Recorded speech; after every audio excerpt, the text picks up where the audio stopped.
If you've been battling chronic back pain from a disc bulge or disc herniation that doesn't seem to be getting any better, you could be making one of these 4 mistakes. Today, I'm gonna unpack these 4 relief killers and the mistakes that I made living in chronic pain for 6+ years after my own personal ruptured disc diagnosis. Before we jump in, odds are you are health conscious, right? You probably work out, you probably have a gym membership or a home gym, you like to exercise, but the back pain that you deal with keeps you from doing it or limits you on what you can do. I want to give you a free guide that teaches you how to build the ideal back-friendly workout, from the exercise choice, from the order of what you're doing, and how to structure the perfect workout for back pain. It's called my pain-free training blueprint. You can get it at fitnessforbackpain.com/pain-free training. It's super simple. It's downloadable. Take it, use it, build your workouts around it. It's what I have taught thousands of people around the world how to do and to exercise pain-free. fitnessforbackpain.com/pain-free training. Now let's jump in. One of the biggest reasons your pain from the disc herniation or disc bulge that you're dealing with has not gotten better, or in fact getting worse, is due to your stressed out pain alarm system. Now, this can be called a lot of different things. I've referenced it as your protection mechanism, your internal pain alarm system, lots of different words that you can describe this thing that happens into your body. But what happens is you've been living in chronic pain for a long period of time. Maybe it's a year, 2 years, 10 years, 30 years, right? And what happens is your brain and body get very used to experiencing these pain symptoms. Maybe they're up and down, maybe they're good days and bad days, maybe it's very consistent, very intense, or maybe it's not so intense. Regardless, what happens is your body gets into protection mode. You're not doing what you should be doing to get out of pain. Your body does not trust that what you're doing is actually going to work. So what does it do? It creates more symptoms and signals that say, hey, Mike, Jane, whoever you may be, you're not doing what you should be doing. And what happens is your body, this internal pain alarm system, says, hey, we need to crank up these symptoms. We need to crank up the sensations this person is having to make him more afraid and more protective so that we don't keep injuring our low back. And what this does, it creates fear loops. You get stuck in symptom loops or fear loops or movement loops where you're changing, modifying, and altering the way you used to do life to keep yourself safe or away, preventing the pain that you've been experiencing for so long. This can come out in mechanical ways, as in you have shifts. You have lateral shifts to the right, lateral shifts to the left. You have a limp. You tend to sit or lean to one side of the body to stay away from the painful side that you're experiencing. And that's just more of like a mechanical expression of what your body's doing.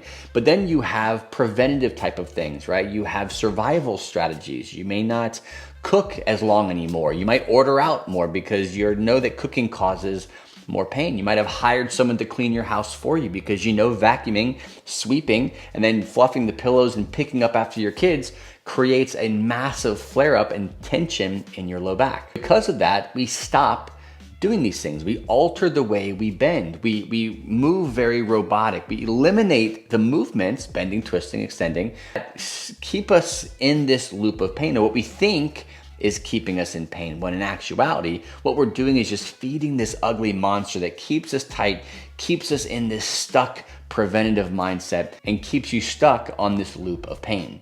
If you resonate with this has to be the first place that you start, because if bending over, twisting, bending, buckling up, rolling over in bed, the simple things that you do during the day are not going to get better magically in the gym. There's no exercise that gets you to the point where you can tie your shoes, right? It's not that your core is weak or your back muscles are weak necessarily, or your glute med is not active. It's not about that. We have to calm this response down so that we feel safe doing other things that can lead us to building tolerance back in these stiff, achy muscles. Now, this back pain relief killer is probably one of the most under-acknowledged, overlooked elements to the chronic back pain healing process, okay? And that's nutrition, poor nutrition. I'm not gonna sit here and give you advice on what to eat, what not to eat, things like that. There's tons of information online to teach you how to eat healthy. What I wanna kind of empower you to understand is the inflammatory process that happens in your body. When we are in pain, when we have an injury, when we have tissue issues going on, our body wants to create balance. It wants to heal this area. And what happens is our inflammatory response goes up naturally to heal these areas. Now, when you're adding things like high sugary foods or alcohol or things that naturally, due to the chemical components of these things, create and trigger this inflammatory response, guess what happens? You feed this fire of inflammation inside of your body. Now, what I'm not saying is that you have to be a certain body mass index, or you have to weigh a certain amount, look a certain way, or have a certain amount of strength on your body to be considered, in a healthy inflammatory range. What I'm trying to tell you is saying, hey, while you're healing, there are very key things that you should be prioritizing, specifically when you're in this chronic pain pathway that you're trying to get off of. And if you overlook nutrition and say, hey, you know what, I use alcohol to numb the pain, right? It releases my back. It allows me to sit longer or stand longer or not think about my pain. So I have to use alcohol to help that, or whatever it might be that is your vice.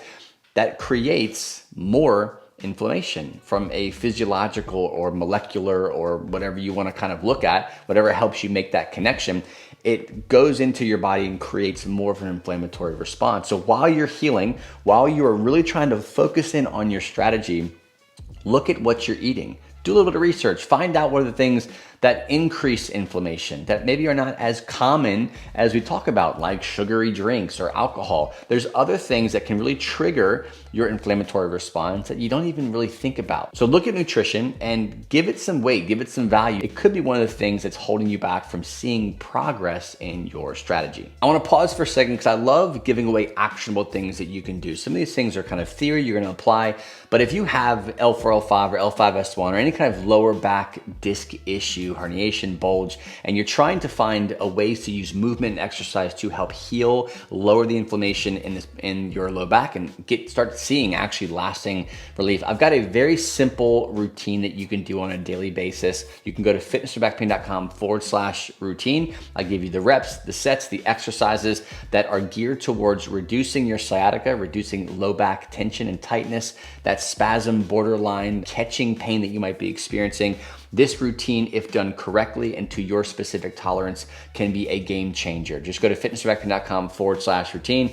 It's yours free. Now, I spent years making this next mistake in my own chronic pain journey that kept me stuck in pain for years and years. And that's not focusing on the actual root cause of the problem and being addicted to survival strategies. An example I like to use is, think of a leaky roof, right? Let's say this room that I'm in right now, there's water leaking from my roof because it's downpouring outside.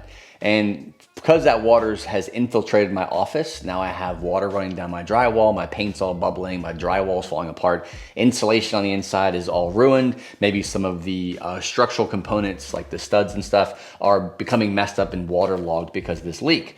And I keep hiring really good finishers, people who come in and fix walls and drywall and insulation and maybe can put some new studs in and new paint and all those things that make my office look good, but they don't actually fix the leaky roof. How much sense does that make, right? And we get addicted to these survival strategies. We wake up, we feel tight, so we go through our routine of hamstring stretches and bringing our knees to our chest and the side to side twisting in bed and all the junk that we do or have been told to do, because we're trying to make just the superficial elements of our pain disappear. We want to just get some relief so that we can get going and go throughout our day, and we'll deal with the rest of the pain later. So we get addicted to fixing or chasing the pain and the symptoms that we experience, but we are not addressing the actual leaky roof. We're not addressing the actual root cause of our pain. Your body does not need a daily dose of XYZ stretches and exercises to live chronic pain-free. Sure, as we age, our body might not operate the way it used to when we were in our 20s. I'm 38 years old, and sure, I could do with some stretching in my hips and in my quads and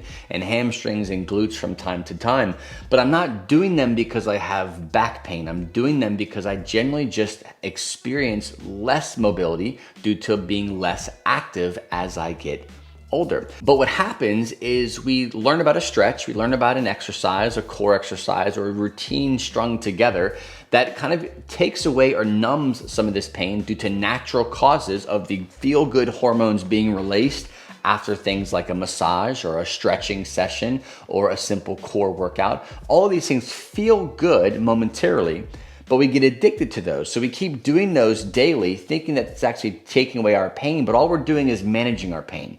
We're not actually free from our pain. We're actually a slave to these specific exercises that we have to do every day. And we know deep down inside, if we remove this routine from our life, our pain would just come back. That's not fixing the leaky roof. You're just painting the walls. You're making it look like everything is okay, but it's actually not. Now, I know what you're thinking. I understand, but I don't know how to fix I'm not a roofer. I can't fix the roof. All I can do is do what I learned on Instagram and YouTube, and it makes sense because it works for now. But I don't know how to do that. Well, this is what I teach people how to do inside of my Strength and Pain Relief Accelerator program. But if you want something that you can kind of unpack this concept, a little deeper understanding of what to do with the broken or leaky roof, use what I call my STR method to accomplish this in a back pain space. In this workshop I kind of put together, you can go to fitnessbackpain.com/relief workshop. I break down the STR method. Each letter stands for one step or stage of fixing that leaky roof. Not to hire a professional to do it, but how to do it yourself. What are the principles I need to understand to fix this problem from the root source, and then get to the things that are actually going to give me lasting relief. Again, it's called my STR method. You can go check out what this looks like in a video format. Just go to fitnessbackpain.com/relief workshop. It's yours free. Now, after having hundreds of conversations with chronic back pain sufferers just like you, this is a very common mistake that I see that keeps people trapped in pain. And that's building a lifestyle of modifications instead of creating a healing environment. Now, what do I mean by that? There's a lot of things that once you are living with chronic back pain, you have yet to solve it, you're still dealing with it on a day-to-day basis, you start making survival type of strategies, right? You start eliminating maybe barbell squats, you don't do those anymore. Maybe you stop doing deadlifting.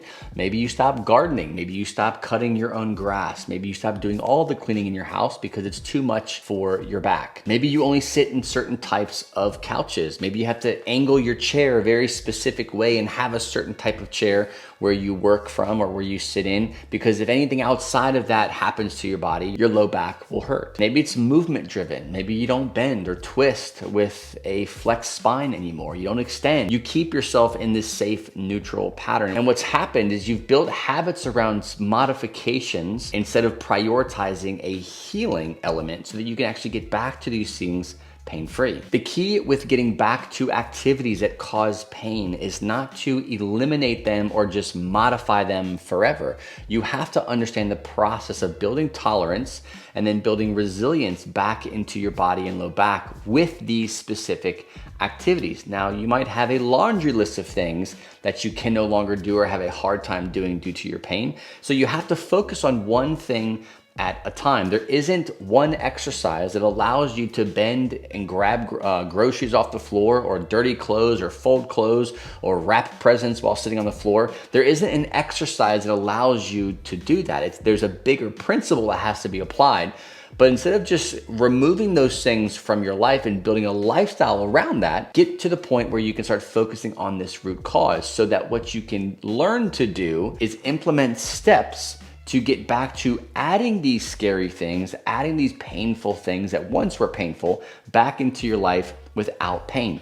That's the definition of truly living chronic pain-free, where you have your life that you love, the movement patterns that you feel confident doing, that you want to be able to do without restriction, and you're combining these things with a strategy to live a lifetime being chronic pain-free. As frustrating as it might be, there's a reason behind the things that you can no longer do due to pain. Gardening is not a dangerous thing. Driving your car is not a dangerous thing. Sitting is not a dangerous thing. But what has happened, our body and brain has created an environment through mechanical tissue issues, pain, right, tension, and the mind-body kind of approach, where our brain has perceived some of these things as now dangerous. This is not a safe environment for you to do, so we must stop and change and alter, because if you go that route, you will create pain. And what happens is you create this relationship that comes out with physical pain, real pain, not just pain in our heads, but real life pain. And if it's left unaddressed, and all we do is just shove it off to the side and just say, okay, I'll just stop that, stop that, stop that.